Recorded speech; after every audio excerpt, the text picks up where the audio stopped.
Bonjour à tous, mon nom est Caroline Merle, je suis experte à la division des forêts de la FAO et je vais brièvement présenter la nouvelle réglementation européenne sur la déforestation.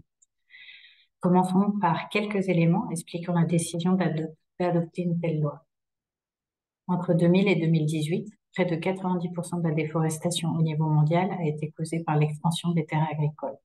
Selon certaines études, la plus grande part de cette perte de forêt était liée à seulement quelques produits agricoles. Ces produits agricoles produits sur les terres venant d'être déboisées servent à la fois pour la consommation locale et pour les marchés internationaux.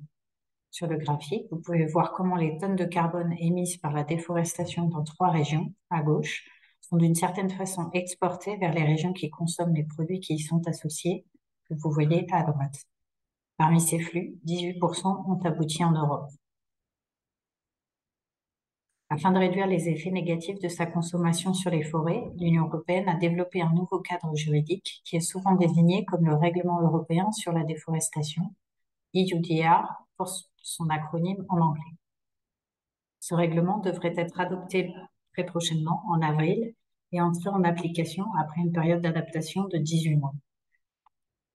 Le règlement couvre le bétail, le cacao, le café, l'huile de palme, le caoutchouc, le soja et le bois, ainsi que leurs principaux produits dérivés tels que la viande de bœuf ou le chocolat.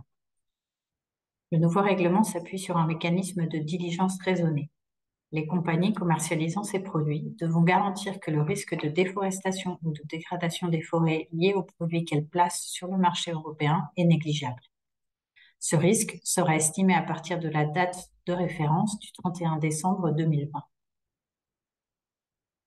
Le certificat de diligence raisonnée garantira également que la production était légale au regard de la réglementation en vigueur dans le pays de production, dans des dimensions telles que le droit d'usage du sol, la protection de l'environnement, les réglementations forestières, le droit des tierces parties, le droit du travail, les droits humains, le consentement préalable libre et éclairé, les règles fiscales, anticorruption ou sur le commerce et les douanes.